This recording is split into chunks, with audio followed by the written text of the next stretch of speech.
صف السمك في الصحن زي كذا، تعطيه هاك صفتك المميزة واللي تبيها أنت. هذا حطينا لكم 3 عشان نتبلها وياكم. نرفع الجدر على جنب ونوديه هناك عشان نشتغل مضبوط على التتبيلة. تعالوا شوفوا التتبيلة شنو هي اللي بتبل بها، اللي هو السمك. أول شيء بسم الله نقول للكركم كثر كركم. شفتوا؟ كثرنا من الكركم اللي تشوفونه. نعطيه فلفل أسود. شوفوا ركزوا يا جماعة.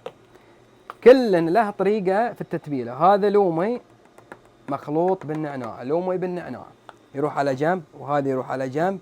هنا بهارات السمك، نبي نعطيه من بهارات السمك وبنخلطها هذه كلها جميع لأجل نتبل بالسمك اللي تشوفونه قدامكم. نعطيه خلطة بسيطة. شفتوا؟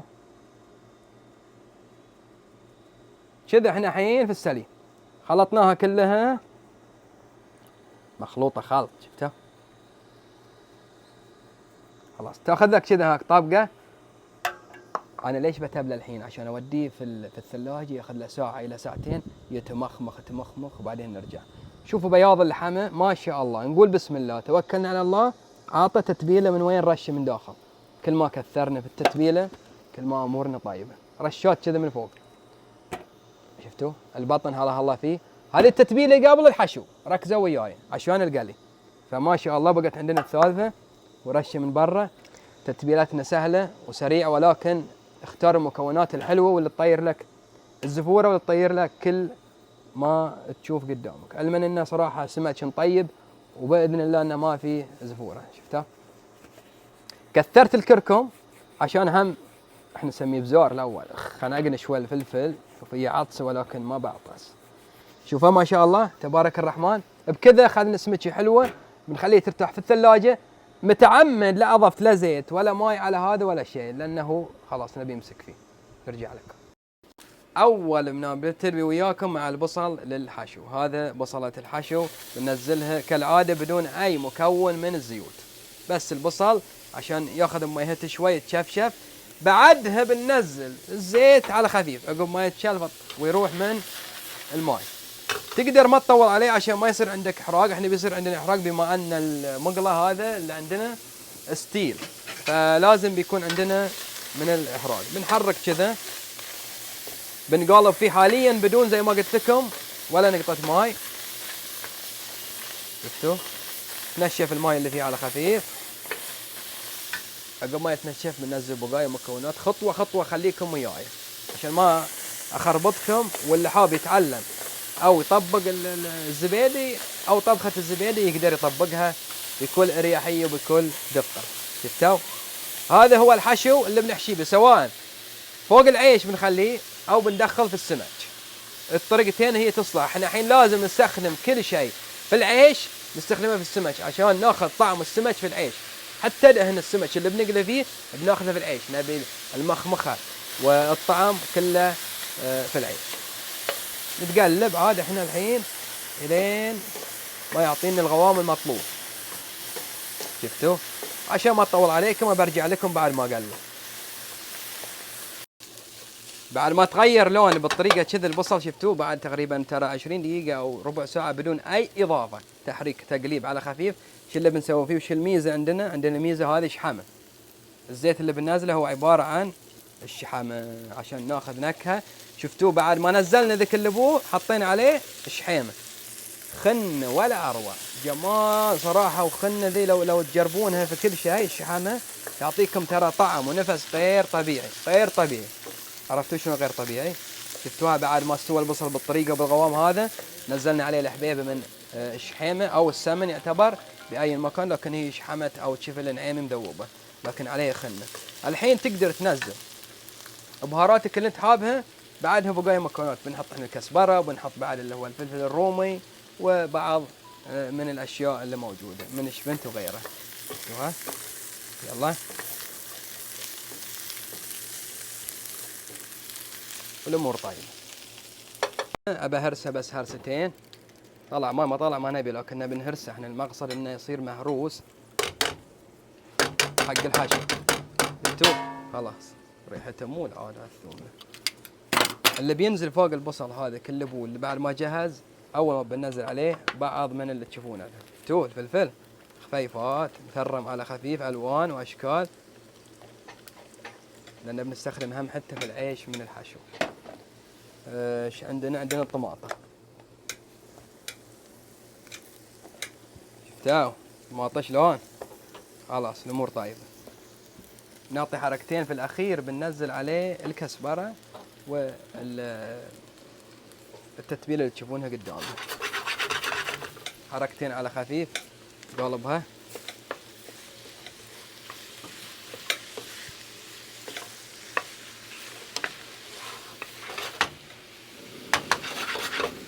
كبده، لا حشو اللي مو بكبده، بس نعطي على خفيف يطلع ماي الطماطه وتتنشف ويانا والامور طيبه. ليش حطينا الطماطه؟ عشان السمكه بس، مو عشان فوق، ولكن عشان السمكه نبي المكون هذا كله مو موجود. الله خلينا الفليفل، حطنا زنجبيل، هذا زنجبيل،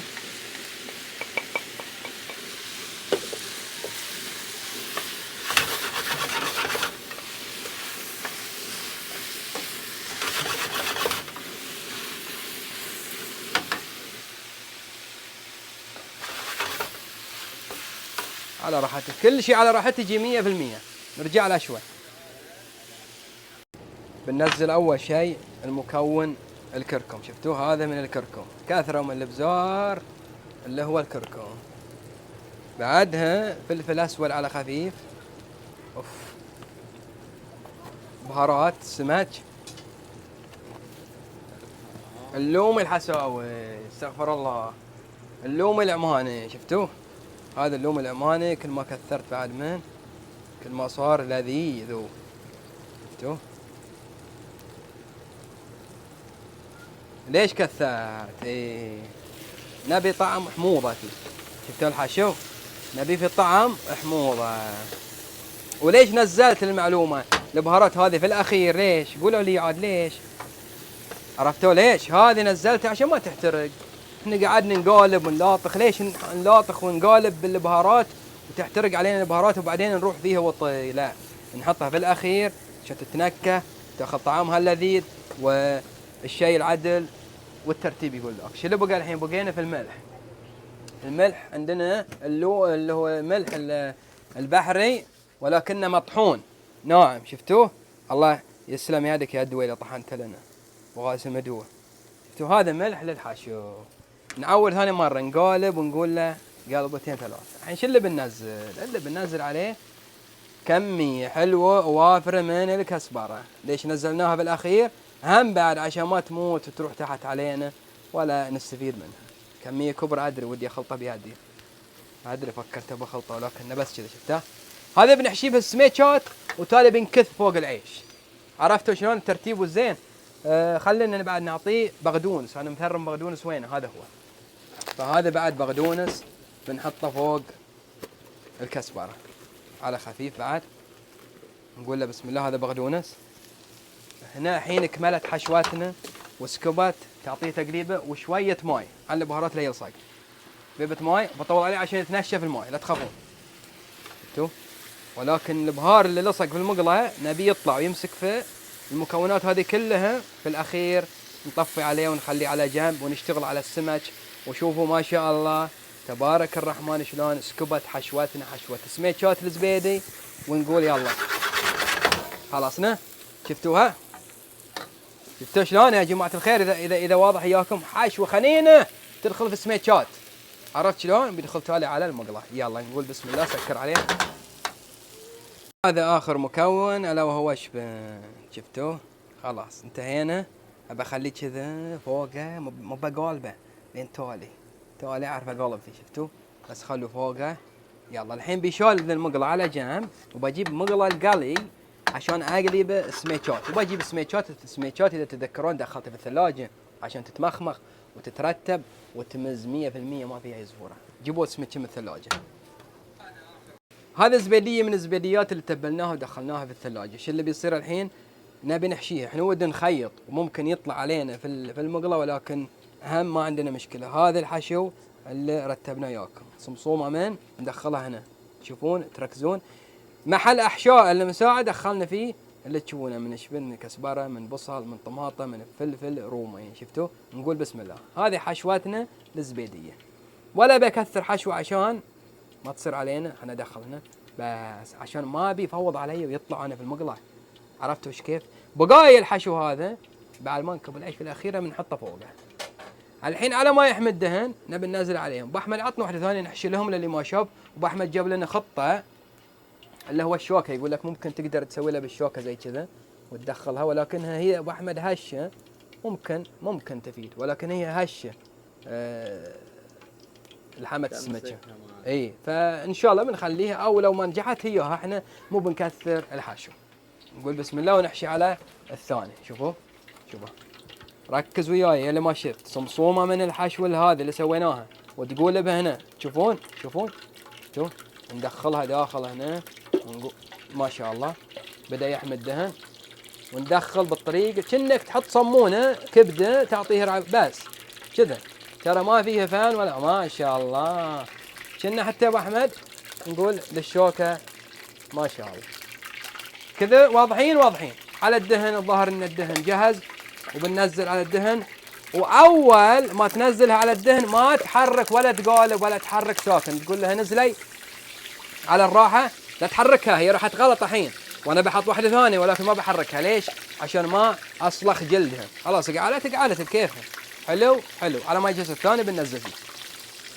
اي سندويش اي صمونه تقدر تحشيه بالطريقه هذه طريقه حشواتنا. صمصومه كذا تحشي اي سندويش كالعاده. شفتوا ما شاء الله؟ هذه زبيديه كويتيه بلديه من ألذها، ان شاء الله بياكلونها اهلها عندنا في ارض الاحساء الحبيبه. تقدرون تسمونه هم بعد زبيدي حساوي، ترى ما عندنا مشكله. هو صار هنا في وين يعني يسمى زبيدي حساوي عادي، لان احنا سويناه هنا اليوم ما يخالف، ولكنه جاينا من الكويت فهو ترى زبيدي كويتي. ذهب انتبه اسكت حرقاني هنا. نبي ننزل على مقلة الثاني الحين جهز. نقول بسم الله. ايوه الامور طيبه. حار الدهن، فكل ما صار حار الدهن ممتاز حق السمكه. لا تحرك شيء ابدا، لا حركت طار جلده. ركز هنا. تعال شوف شلون عقب ما قلبناها عشان صارت شحليلها امورها طيبه، ولا ان يدي صارت من الكركمول. شفتوا شلون يا شباب؟ على خفيف بنطلعها ويانا بنقول لها بسم الله بنطلعها برا المقلاة جاهز بحشوتها امورها طيبه على الصحن. شفت يا ابو احمد؟ قول بسم الله. ورهم المتابع خليه يشوف اللذاذه. شوف الله ما شاء الله. فبنكمل مع البقايا بنرجع وياكم انا بكل شيء عشان ما ناخركم، فبنوريكم الحين. تقول ها طالع قول ما شاء الله. شوف الحشو، شوفوه استوى ولا ما استوى؟ ها الله ما شاء الله. على جنب ابو احمد ينسع من يدك كيكه ما شاء الله. الله يبارك فيك. الاخبار ان شاء الله قريب جدا باذن الله تعالى. غريب هذا اعز واطلق من ينور. يا هلا ابو علي. شو اسمه ذا ابو علي؟ ها؟ انت اللي طلبته. اي هذا هو. اي شغل عدل والله. اقول لا ديكور خيال ما شاء الله. منورين حكيك شبعنا من الديكور والله العظيم. انا تعلمت منك، ولكن عاد من ساعه وانت تقول بجي ولا شيء. هذا يا جماعه الخير اللي جابوا زبيدي ما شاء الله. هالكويت اليوم ما شاء الله. فيك يا ابو شهاب. ها ما جابوا ذاك اللي قامت قرعته السج. ابو سالم المصري هذا ابو حسين كل حين يجيب لك سواق من عنده. اي والله. هذا المره جايب لك واحد جديد. شوفه افتح. يا هلا ابو حسين. شزين اليوم والله زين انت معرس اليوم ما شاء الله تبارك حبيبي. الله. لا اله الا الله. وش هالترتيب وش هالزين اللي جايب لنا زبيدي صراحه ما في عليه حكي والله العظيم. ما يا اخي من جودته اقسم بالله بغض النظر الطباخ، ولكن جودته تعال اسمع والله العظيم جودته والله العظيم يعني الحاله هي نص الشغل. هنا وعافيه حبيبي والله تسلم يدك. الحساويه سويتها ولا؟ والله سويتها على طريقاتي، ولكن باذن الله بتعجبكم. باذن الله. وانت وعارفكم ما تجاملون. اكيد لان احنا نمون على بعض، فاذا ما طلع قاعد اشوف الحشو أنا. شوف اذا ما طلع الحشو ممكن نختل فيه قاعد أختلف. يصورني الريال انت. ولكن خل ابو علي عرادي على طول كذا مستعجل. جبتك جحه على معادتك. متى اليوم؟ ايه هي داخل الحين. داخل؟ ابيك تروح وتشوف. اشوف يناديني ابو علي. اي شفت ليش؟ فارتاع هو، ارتعت من حجمها. تفضل راح حجم. ادري قلنا لك. الرقيه ادري الرقية هذه. ابو علي جاي. اول ما استخدمنا حق العيش اللي هو دهن من السمك. اللي قلت فيه؟ اي ابي الخنه اللي في السمك تصير خنه الحمسه وخنه العيش. تمام. فاستخدمنا الحين شغال. استخدمنا الزيت مال السمك على شو اسمه. الحين طبعا هو جاهز وحار، فشو اللي بننزل الحين؟ بننزل البصل كالعاده. هذا الحين حق العيش. حق العيش. تمام. عشان نسوي حمسه حلوه وطيبه ونحمس تالي الطماطه تالي الفلفل الرومي تالي الترتيبات عاد المرتبه، ونقول يلا بسم الله. عليك. اي فعليكم اقول لكم حامي ومرتب. نحمس البصل الحين. بنحمس البصل باحمد الملاس. ايوه نحمس البصل. حطنا لك شبه ابو احمد. بس لك سؤال. ايوه بالنسبه علي. سم. بالنسبه حق الجدر هذا. اي ليش اخترت الجدر المسلطح هذا؟ والله هذا شيء مرتب له وسيع يخلي العيش وتفيح ويخلي العيش مرتاح متمدد. ندري. هذا طبعا انا تمنيت الجدر وحطه في بالي، ولكن سبحان الله القلوب على بعض. احد النجوم ما شاء الله عليه يعني من عندهم الحسن طبيخ في الرياض، لكن ارسلهم لي هديه طقم. اي لازم يعني شيء صراحه جوده. يعني قال لك شنو الفرق ما بين الجدر العالي لا ما قال لي، ولكن انا اشوفه ان اريح للعيش واوسع، وكل ما صار العيش متمدد كل ما صار اريح للحبه ترتاح في الشغل. فشوف انت الحين حجم شلون، ترى يشيله 5 كيلو. انا ما طبخت فيه اول مره، ولكن يشيله 5 كيلو واضح.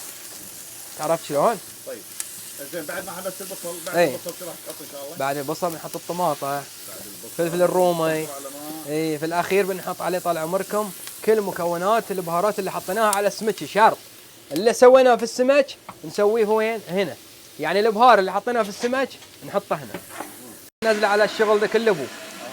الحين بنزل الماي. تفوح المايه. بنفوح العيش هنا. العيش. العيش منقع على ساعتين تقريبا او اكثر من المغرب عشان تاخذ حبه طويله.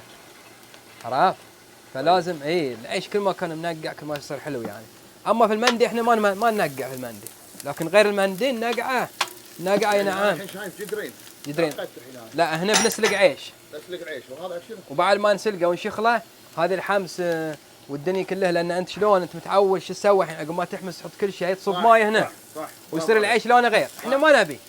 احنا نبي الحمس تكون تحت مخمخه تعطيك طبقتين. لا طبقه طريقتنا شنو؟ اي فاهم عليك. نحمس البصل الكويتيه. اعرفه. طماط.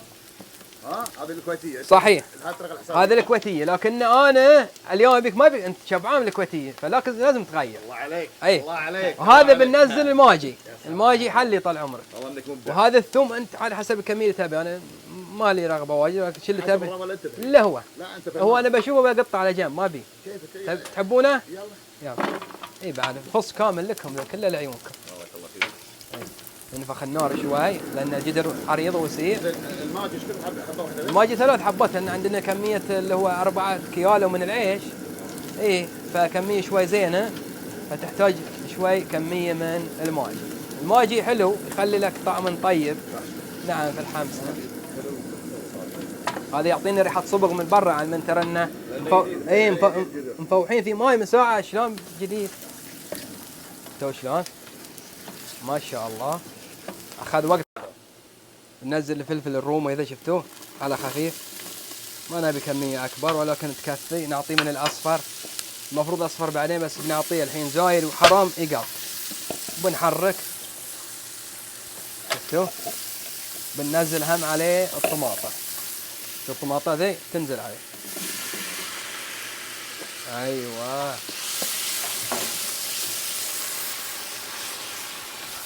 شفتوا شلون.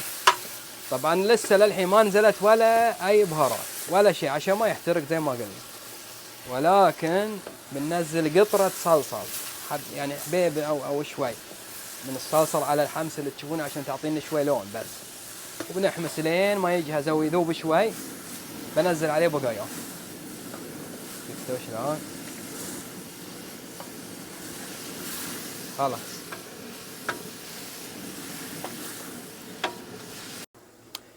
مكونات العيش دارسين وهيل وفلفل اللي تشوفونه حاب وليس مطحون. عندنا الملح قبل ما ننزل العيش نقول له هذا ملح، وزنة الملح على حسب ال4 كيلو اللي عندنا 4 كيلو بس يعني 12 كيلو.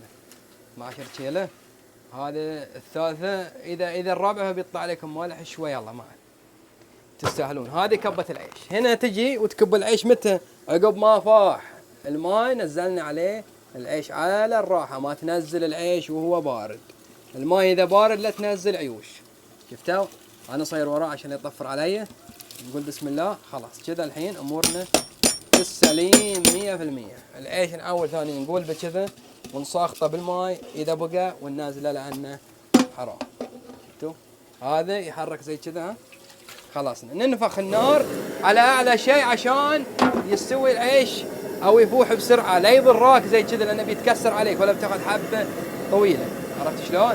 فخله بس على ما يطفر نخلص في حمساتنا هنا. تعالوا هنا على ما نخلص في الحمسة. شوف جهزت حمساتنا تعتبر على 80% 85%. باقي على الكسبرة وباقي الشبنت وباقي البهارات نحطها كلها ونشخل عيشنا ونطبق عليه، وكان الله غفور رحيم. جي وقت تنزيل البهارات. انتهينا من كل شيء. شوية من اللي خبركم ذا اللومي الأسود نبي شوي في حموضة احنا. هذه بابريكا بسيط بس. شفتوها؟ هنا البهارات اللي استخدمناها في السمك بننزل منها على بس على الحمسة. نبي ريحة السمك نشوفه وين في الحمسة. هذا كركم بسيط. خلاص انتهينا. الحين تقليبة خفيفة كسبرة وشوية طال عمركم حتى من ذا وبقدونس على خفيف شوي. واللي قالوا عن شبنث وهو حلو انا قصيت عليهم قلت لهم شبنث وهو حلو ترى ما حد يدري ايش اسوي لهم. انا ما اعرف صورته لهم قالوا لي هذا هو. فشفتوه الحين نعطيه بس شوي عشان نقدر نحرك فيه وننفخ النار عليه. الاصابع تحرقت شوي من هذا النار. شفتوا كذا؟ احنا الحين امورنا طيبه. العيش جاهز شخلناه، باقي بس نكب العيش على الحمسه هذه. بننزل لنا اذا قبله بننزل لنا حبتين زبيدي تحت وبنحط عليه العيش وبعدها زبيدي وبعدها حشو. وانتهينا صلينا على النبي وقلنا يلا بالعافيه على الجميع. شفتوا؟ خلاص كذا احنا الحين في السليم. ريحه من اخن الروايه. ايش اللي جاء الحين؟ جاء وقت تنزيل العيش عقب ما شخلناه وفوحناه او سلقناه كل له طريقه. نقول يلا بسم الله. شفتوا الحمسه؟ خلاص نزل العيش كذا. نقول احنا ما شاء الله تبارك الرحمن خرافي. لسه ما شفت شيء يا ابو حسين. تاكل باذن الله شيء مرتب. العيش لا تحارب فيه واجد مو خلاص كبيته قلبه زي كذا قصدير سكر عليه انتهى الامر. طبعا بيصير فيه شوي ناشف فوق ولكنه نبي عشان المفروض انك تحط عليه سامنه فوق لكن تحت بيعاده فوق. عرفته؟ صبغة زعفران عليه نحطه الحين ان شاء الله نحط ولكنه رش زعفران فوق عشان يصير ملون فوق. نبي اول شيء السمن. نبي شويه سمن احنا المفروض. ايه شيء عادي باذن الله. عفا عليك. اذا ما تاكل شيء مرتب يا ابو حسين. ها وين البخاخ الزعفران وينه؟ ما شفنا الزعفران عرفته فما عليه. كل شيء يمشي. هذا حق تولد رتبكم عراه ولا المفروض زعفران تحت. خلاص كذا احنا الحين امورنا طيبه. اللي بيصير تنزيله خفيفه من الكسبره ذي اللي قلت لكم ذي حق تولي شويه تعود منه ومنه عشان نسكر عليه بس. وهذا بقدونس. شفتوا؟ خلاص الحين احنا نقول نسكر عليه نحط قصدير. انتهى الامر. قبل كل شيء بنصف الزبيدي كله فوق. ركز وياي. اجيب زبيدي وارجع لكم. يلا والله هذا الزبيدي يقول على جنب ونقول هنا روح. اي بنصفه صاف كله فوق. اي علما ان حاشينه حشوة طيبه. يابا عليك. خلنا عليه خلنا صراحه يا حبيبي والله يا ابو حسين نتعلم منكم. كنا الحشو تحطها العيش بعد ولا ولا اخر شيء؟ شوف ملا ثوابي شلون؟ الحشو نحطه لك الحين نحطه فوق العيش ما يخالف. فوق السمك فوق العيش هو لأن ما شاء الله الكمية شوي كبيرة، عرفتوا؟ فاحنا بنخليها كذا منوصفة. ايوه في دهن طيب زبيدي. شفتوا شلون؟ حتى الدهينة ذي روحي تحت. يلا بقينا الحين على الحشو اللي حشينا بسميكه خلوه في الوسطى عشان احنا شو نسوي؟ والله تسلم يديك. اي يا حبيبي يا ابو حسين. الحين تغطي الجدر. الحين بنغطي الجدر بنخليه مخمخ 10 دقائق الى ربع ساعه. نعم. سوي لك الحين غد دقوس على طريقتك مو كل شيء مويه. يلا ابو احمد غص دير وبنسكر عليه ونشوفكم بعد ما يجهز. يدخن علينا. هاك ابو احمد هاك. عطنا الملاليس. كان جبت على الثاني. شفت الحين؟ والله ما يضحك حيله. يا اصحاب ما ادري اوف قال لك اقول لك